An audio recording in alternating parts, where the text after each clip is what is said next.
This is an island most people would pass by. Too small, too difficult, not enough space, all of those reasons. But I'm gonna spend the night here. I'm also gonna show you some of my favorite places in this area, places you're not gonna wanna miss. Stick around and join the adventure.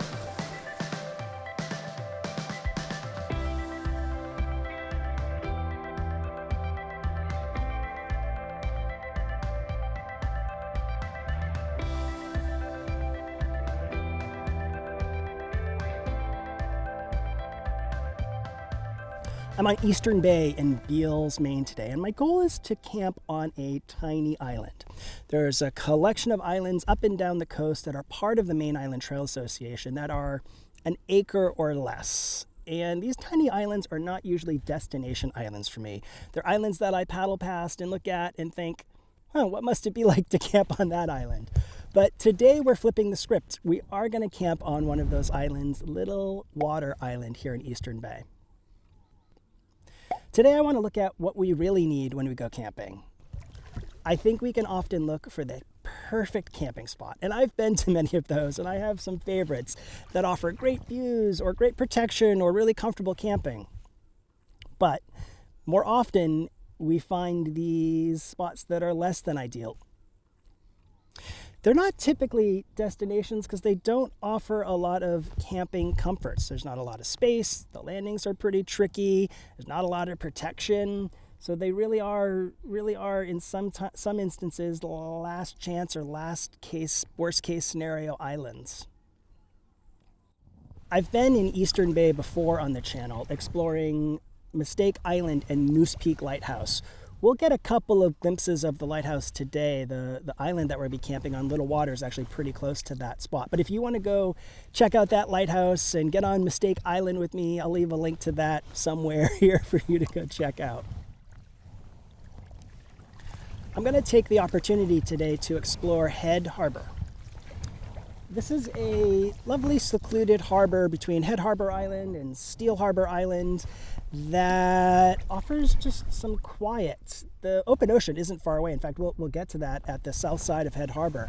But you can really tuck in here and just have some quiet. There's a lot of little islands. It's shallow. There's not a lot coming through here. It's just a fun little spot to explore.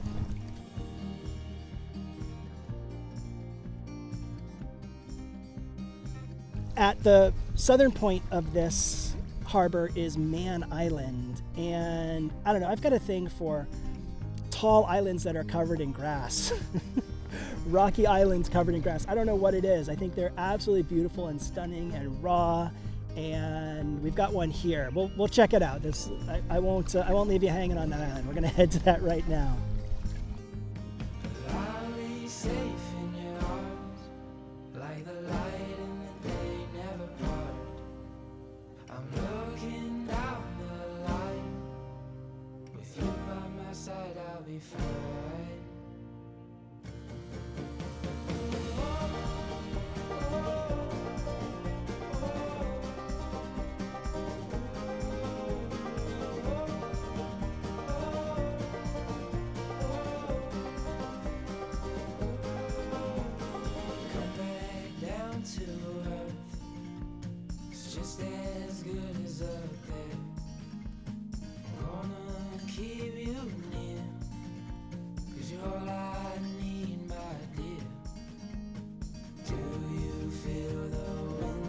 Turning round, 'cause what goes up must always come back down. But I'll be safe in your arms, like the light in the day. This is what I love about sea kayaking, getting to incredible places like this. With you by my side, I'll be fine. Yeah.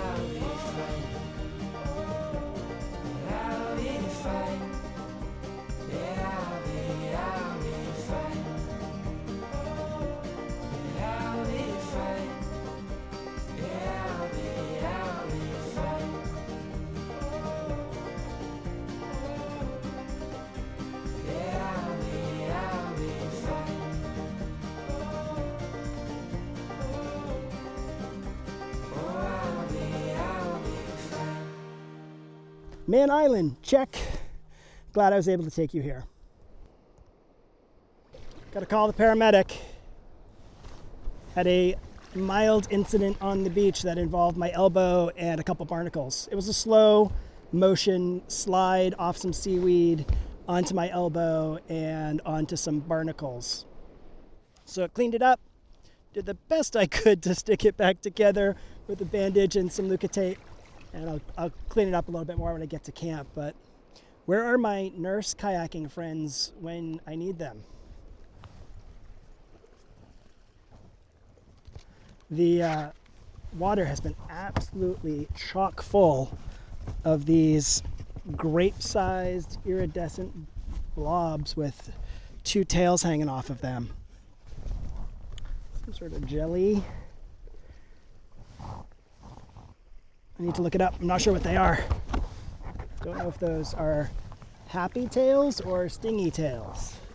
But there are, I don't know, millions of them in this section of coast. There's a lot of them. Now we're making our way to our tiny island camp for the night. The past few episodes I've done, the camping episodes anyway, I felt like I've gotten to camp at like 3 or 4 and really been rushed to just get stuff set up before things get dark, and everything always seems to take a little bit longer when you're by yourself camping. So I didn't want to have that experience on this trip. And so far it's working out. I thought I'd be a little further along, but not much. So I feel like my plan's working out. I might actually have some time at camp tonight, unless I dilly-dally and play and explore a whole heck of a lot more, which is entirely possible. I don't know about you, but I have it in my mind of like looking for the perfect camp spot. And I get real excited when a campsite seems to check a lot of boxes. It's a nice spot for a tent. It's easy to get to. It's easy to land on. I guess not easy to get to, but it's easy to land on. The site isn't that far away from the beach. It's got some protected areas if you need it. You can get some exposed areas if you want. Just a lot to offer for whatever the day may hold. And in general, some of these tiny islands just don't have that. Really limited on where you can set up your tent. You're usually absolutely exposed, and because of that, there are only certain times that I would choose to camp on some of these islands. If the wind was really strong, or if it's a really big swell or a lot of chop, I might actually steer clear of some of these, and even on a journey where this is a good option, I might go further inland to find something a little bit more protected. But that doesn't mean these islands don't have a lot to offer. I strategically picked this time frame to camp on this island. I'm on neap tides, which is the smallest range of tides during the lunar cycle. So I won't have really, really high tides to contend with, taking away even more valuable real estate on the island. The swell also isn't bad. It's 2 to 3 feet today, and there's not a lot of windborne chop, so I don't expect, a lot of spray splashing against this exposed island. And these islands don't have a ton of protection. I think the island that I'm going to has like one tree on it, and it might be a shrub. I don't even know if it's a tree. It might be a shrub. So yeah, there's still a lot to offer, I guess is my point on these islands. Even though they might not be ideal, there's some interest. There's some uniqueness to them. Coming around the front of Mistake Island and trying to figure out my lane here. It's really ledgy on the west side of Mistake Island, and need to find a channel that I can get through that's not too technical. I got a loaded boat, and I don't have a water sport helmet today, so I don't really feel like getting anything too technical. Nice calm paddle in.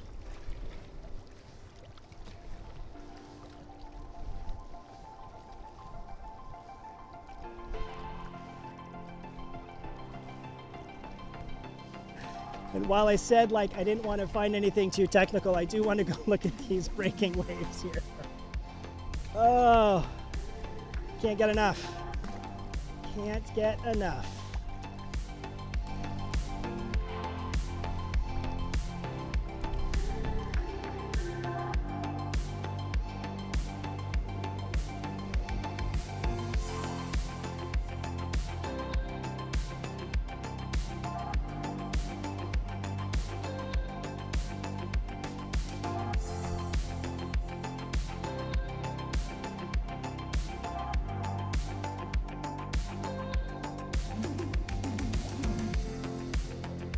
Okay, what did I say about not dilly-dallying and getting to my campsite?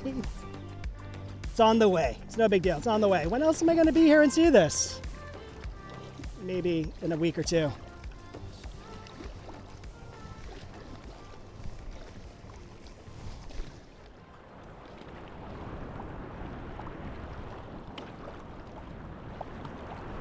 Did a loop around Little Water just to check it out. And now I'm on the east side, which is the side that has better access.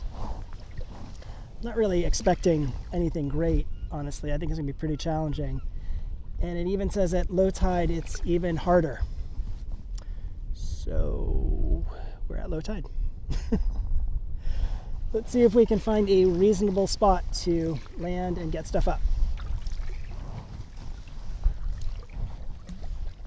I think this area up here is going to offer me my best option. It's the least steep.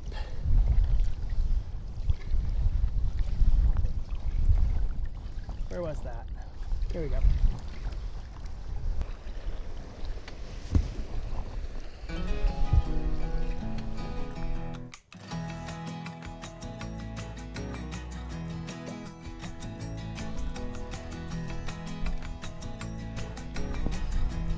Okay, well, that'll do. Just go slow. The landing isn't great, but it is what it is.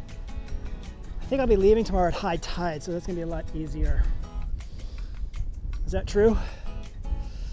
Nope, that's not true. I'll be leaving at mid-tide.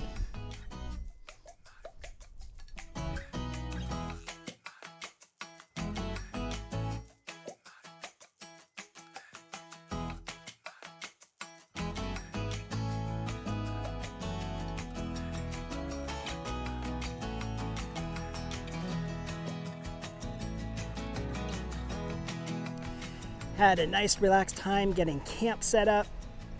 I don't know, I have it in my mind that I take a long time getting camp set up, but I take the time I take. I like moving everything around and I like checking everything out and getting everything sorted. But yeah, I got the tent set up. I took the Southern Cross 1 today. It is my only completely freestanding tent, and I didn't know how much of a pain in the butt it would be here in a tent that I had to guy out the corners. I didn't know if I'd have rocks. I didn't know how much purchase I'd get in the soil. So took the Southern Cross 1 and I will be cozy. I also spent some time drying some stuff out and drying the boat out a little bit, drying some gear out. That's all dried out and put away, and I'm going to enjoy the island now.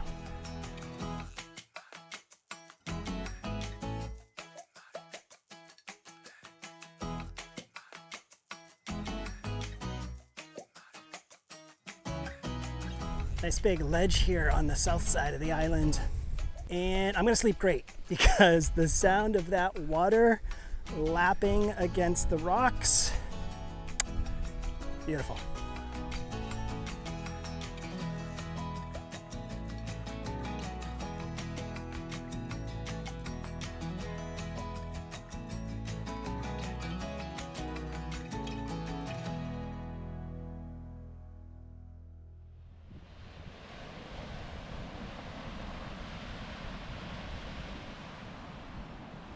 I can't tell if I'm creating a situation that I'm going to regret in a few weeks when I edit this video, that the audio is just completely useless because of the crashing waves. But honestly, it's too beautiful not to sit here right now. Like, this is why I come to these spots, to be able to sit in this amazing energy. It's a really cool pyramid wave that stands up every few sets, and every time I turn the camera around and try to get it, I wait for 10 minutes or so and it doesn't happen. And I get bored and I sit back down. And it just happened again. It was really pretty. I'll try to capture it for y'all. Try to have more patience. I came here thinking about exploring the idea of enough. You know, at least I can find these campsites that are perfect, and they're for so many reasons, they tick all the boxes. And then there's a whole collection of islands that I think most paddlers are a little apprehensive about. They're not ideal spots, or they're more like, if you're gonna have to camp in this area, that's the island to go to, but it's pretty rough.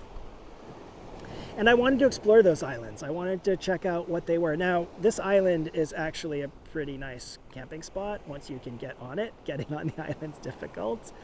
There's really room for a tent if you want, unless you camped on the ledge, which you could do. But I wanted to explore the idea of enoughness. I can so often want more. I want the perfect site, or I want a grassier spot for my tent, or any of the other things that don't relate to camping, of just wanting more. And I wanted to explore what enough is and discover how and when we have enough. This island kind of forces that. There's not a lot of options. There's not a lot to do or see other than take in this beautiful vastness, which is really the reason why we do this anyway.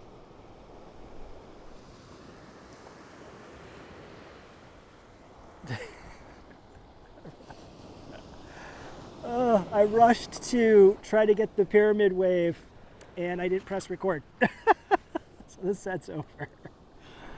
Oh well, the ocean, she has her own time. It's going to be a gorgeous night. I think the sunset's going to be amazing. I think sunrise tomorrow is going to be fantastic. The moon is in the sky right now, and it's probably going to set in a few hours. So I think tonight, if it doesn't get too hazy, the stars are going to be spectacular.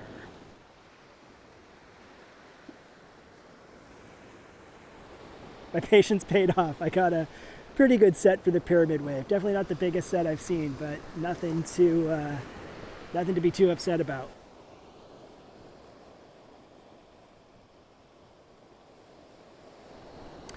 I'm going to get dinner going here in a little bit, and I'm going to wait to see. I was going to wait to see how high the tide comes up before I tie the boat down, but I feel like I'm going to be pretty good up here. Let's see, high tide's now. The boat's going to be great tonight. I'm going to be nice and dry, and I'm going to be able to spend the night listening to this beautiful surf.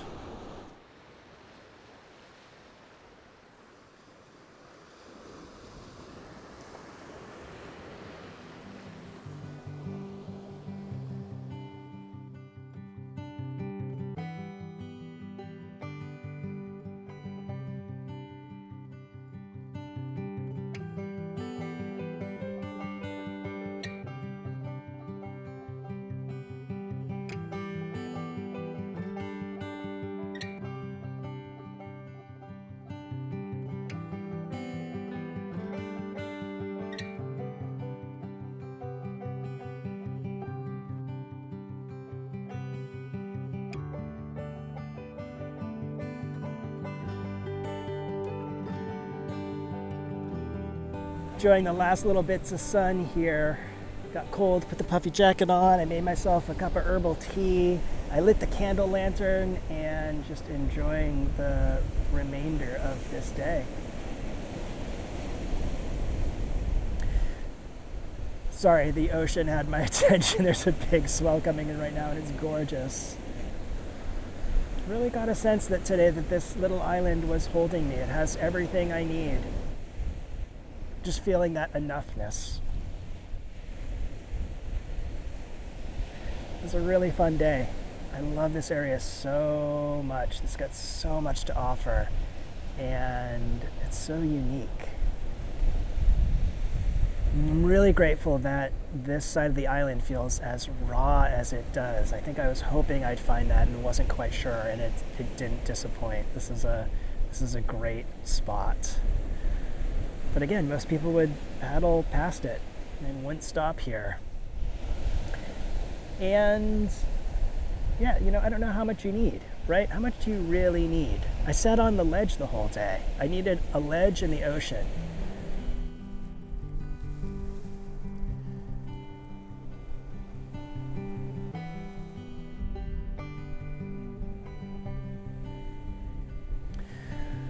I'm going to enjoy the rest of my tea here and catch the last little bit of sun. It looks like it made its last little trip below the horizon. There's a little bit left, but I'm going to enjoy that. Enjoy my tea. I hope you sleep well, and I'll catch you tomorrow.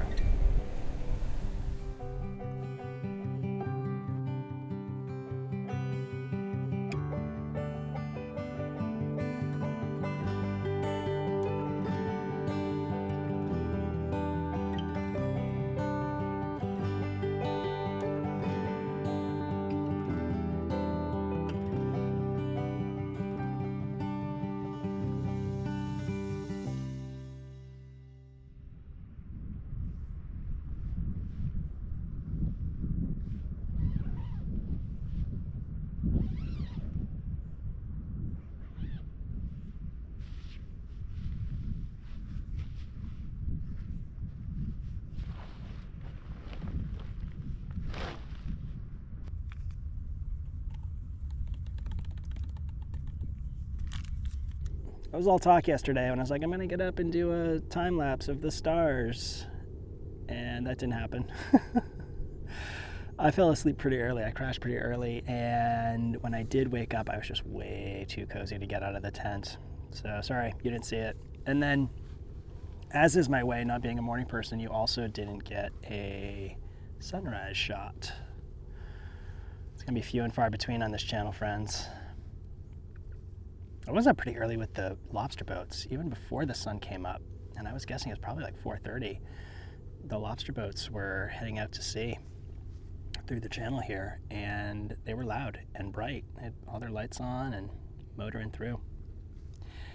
And then the boats fishing this harbor started pretty early too. So from about 4 until I got up about 7:30, it was pretty noisy. Fitful sleep.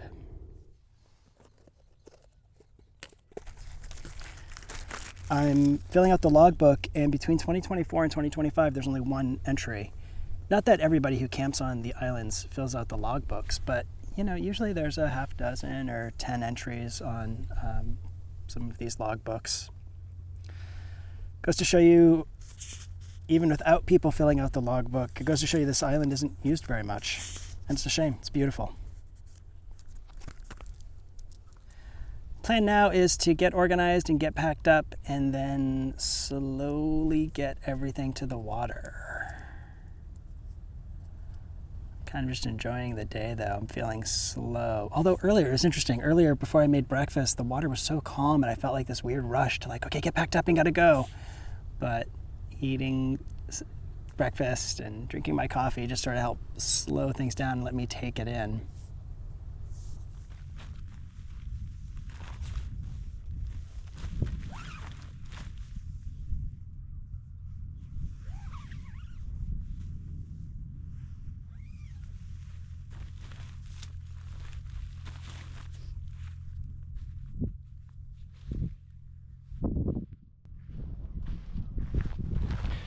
Okay, time for the tent. Let's try this. Oh, that didn't work. Let's try one more time. Okay, that worked.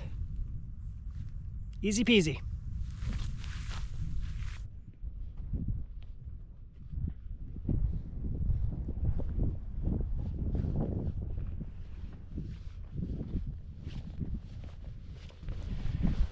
If you're unsure of your footing, move your boat, then move your feet, then move your boat. Don't do them at the same time. Just give yourself a little more stability.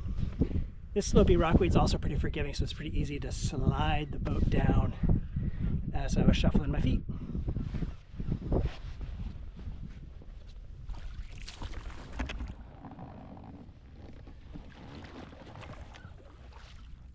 The challenging launch packing took just a little bit longer. The boat, where I kept the boat, was pretty far away from where I put the boat in the water, and then just super slow on the rockweed. But we're not in a rush today. Somehow I managed to land at about low tide and launch at about low tide. Oh well.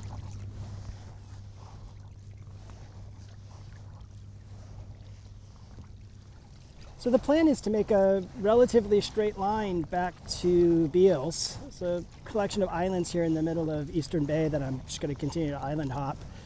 dodging lobster boats on my way in.